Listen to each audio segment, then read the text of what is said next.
Good day, everyone, and welcome to our presentation. First of all, let me thank you for visiting our team's YouTube channel. Let me start by saying a few words about our own research.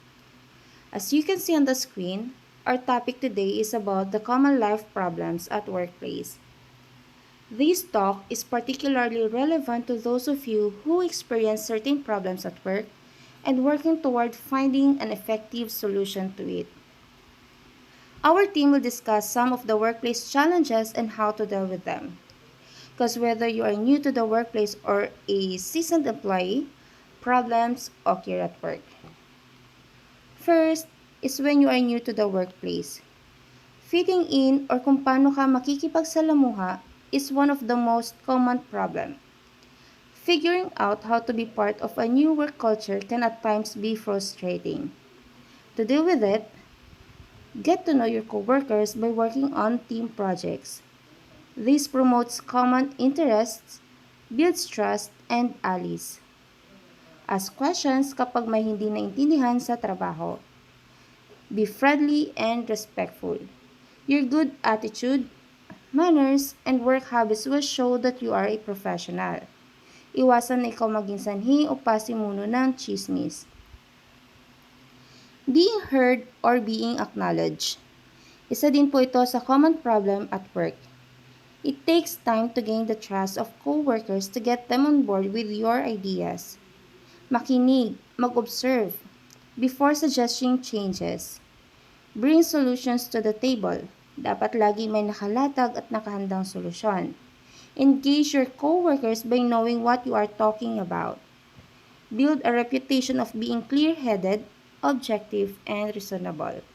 Many employees are experiencing challenges and problems in workplace. It could be with your coworker, with your boss, or you're having a problem on your job.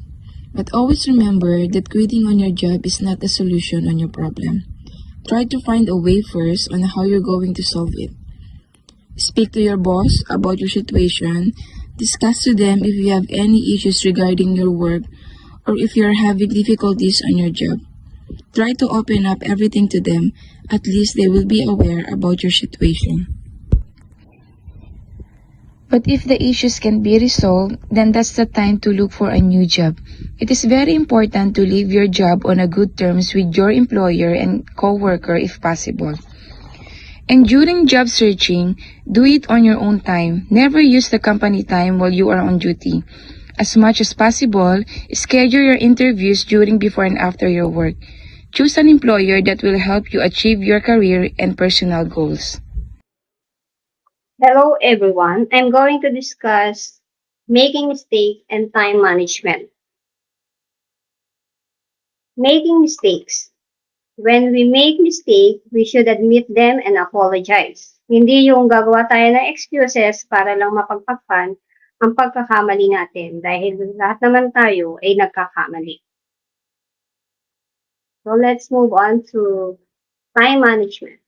From the word itself, time management, we need to learn how to manage and use our time properly in order for us to be organized and to avoid problems, especially to our work.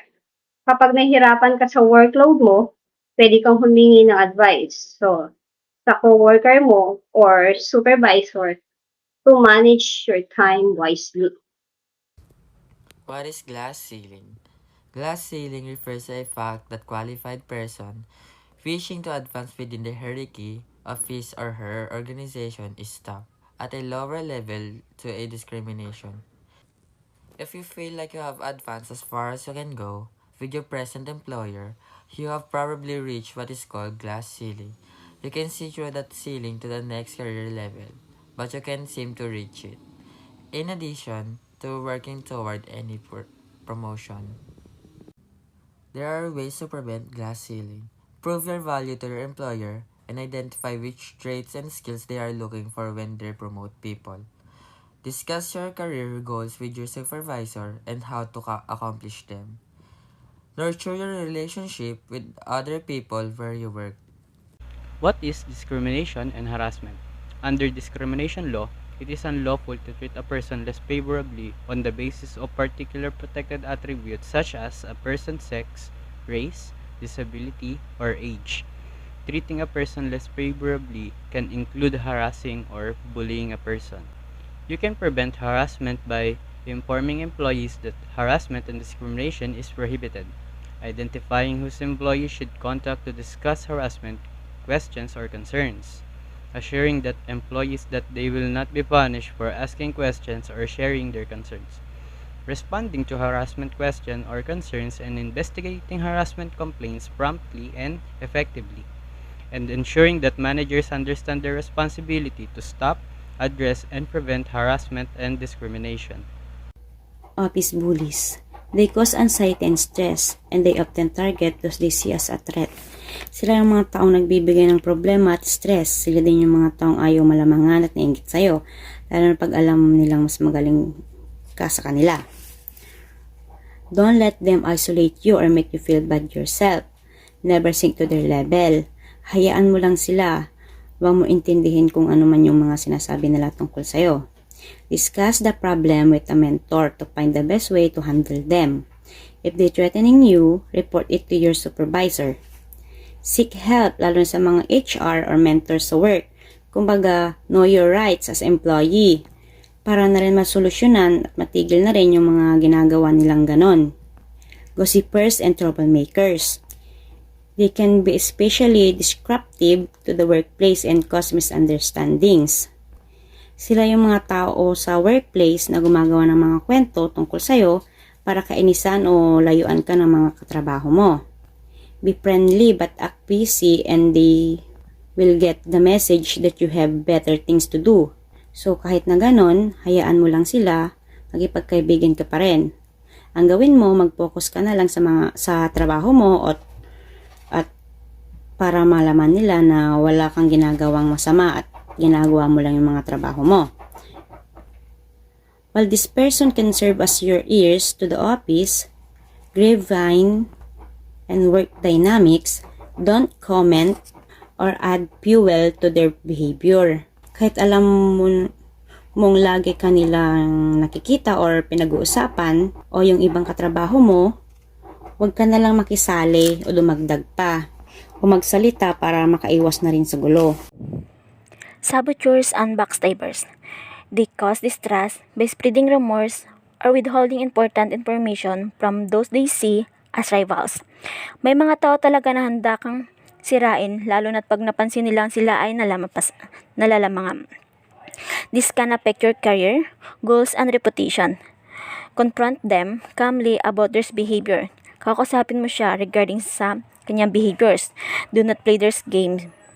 When you have a good idea or assessed on a project, tell your supervisor so you get the credit you deserves. Mas mainam na lang na diretso nyo sa inyong supervisors para ma-recognize na sa iyo galing ang good idea na yon. If someone is trying to make you look bad, check in regularly with your supervisors on your performance. Lagi nating tandaan, huwag tayo magpapa-apekto sa mga gumagawa ng paraan na tayo ay masira sa ibang tao. Don't mind them. Improve yourself. Whining or ang pag-angal, ang pagdaing ay isa sa mga hindi gaanong matagumpay na paraan sa pagprotesta. Sa kabila ng pagiging isa sa mga pinakasikat na paraan upang ipahayag ang sarili sa trabaho, halos lahat ng tao ay nagko-complain. Whining might help you decompress or magbawas ng bigat na nararamdaman and get rid of anger. However, ang walang tigil na pag-angal ay nakaka-frustrate and upset sa mga kasamahan.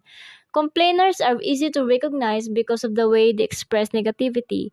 Kadalasan sila ang mga nagrereklamo tungkol sa kung ano ang mali and state why something won't work. The phrase, "do it my way, it would be better, if only," "I know what's wrong," or "you're wrong," ang madalas na ginagamit ng mga nagko-complain. Mahilig din sila sa salitang pero. Ang pagkakaiba sa dalawang ito is that the whiners center their attention on themselves in an effort to attract sympathy and attention, while complainers concentrate on certain individuals or problems because they think they are right. What is workplace bullying? Bullying is usually seen as acts or verbal comments that psychologically or mentally hurt or isolate a person in the workplace. Sinasabi po dito na yung bullying is nakakasakit through mentally or physically. Tsaka sometimes bullying can involve negative physical contact as well. Ito po yung pag nagkakapikunan, syempre may mga magsusuntukan, magkakasakitan physically. Yun. Tapos, bullying usually involves repeated incidents or a pattern of behavior that is intended to intimidate, offend, degrade, or humiliate a particular person or a group of people. Sabi po dito na yung pattern ng behavior na sa bullying ay minsan may mga nakaka-offend, tas nakakababa ng pagkatao. Workplace challenges. So advancement concerns. So being passed over promotion, meaning it never feels good to be turned down and for something, but be gracious about the news. Don't complain to others. Request a meeting with your supervisor to find out why and what you can do differently to gain a promotion. Below are a few other things you can do to help you get the next promotion. First, we have document your past successes and practice self-promotion so that your coworkers and networking contacts know about your accomplishments. Acquire new knowledge and skills or update your current ones to keep yourself up to date and marketable. Show initiative and leadership by actively look for ways to improve your company. Be proactive and ask more projects and responsibilities. Find person higher up in your company to serve you as your mentor. Be good terms with your boss and let him or her know your interest in moving up. Volunteer to work on teams and network with people inside and outside your company. And work hard to achieve problems with coworkers. Slackers lower productivity. If a coworker's poor work habits are affecting your job performance, explain respectfully to them how their behavior is affecting you and what would you like to see change. Maging mabuting ehemplo tayo, lalo na sa bawat isa. Huwag tayo magpapadala sa ibang katrabaho natin dahil sa hindi maayos na pagtatrabaho. Disagreeable coworkers. They create an unpleasant work situation. Avoid them if possible. Be pleasant when you have to work with them and stand up to them when necessary. Even if they need to be dealt with, don't get into fight with them. Talk with them calmly in private about how their behavior makes you feel. Avoid involving your supervisor unless it's absolutely necessary.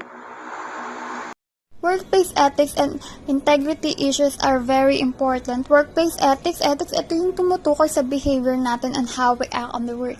Be professional when it comes to work. Mahalaga na dapat alam natin yung limitation natin towards sa ating mga kasamahan, especially sa mga kalokohan, jokes, and even sa mga requests. And sometimes we need to say no to requests that make us feel uncomfortable. Matuto tayo na magsabi kung may bumabagabag sa atin. Get along with the boss. A relationship with workmates and to the higher up is very important and needed to maintain a good relationship with them. Treat each and everyone fair and always lower yung pride natin at magpakumbaba, especially pag may tinatama sa atin at kung nagkakaroon ng hindi pagkakaintindihan. Lahat naman madadala sa usapan. And then, huwag natin pairalin yung negative behavior natin dahil alam natin na kadalasan di talaga maiiwasan na magkaroon ng argument at di mapipigilan yung mga nasasabi natin. And that's okay. Apologize to each other at mag-usap ng kalmado. Nasa taas ka man o nasa baba, we have to treat everyone with kindness. Think of a solution na magkakaintindihan kayo at kung paano nyo mamimit yung goals nyo as a team. If the problem can't be resolved, contact the supervisor and human resources for assistance. Somehow, ginawa naman natin yung best natin na mapaayos yung situation.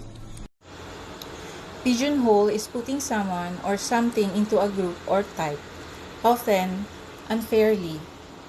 If you are limited by a particular position, then you might consider looking at your external promotions and opportunities, going for a new role outside of your current organization, a role that is more advanced.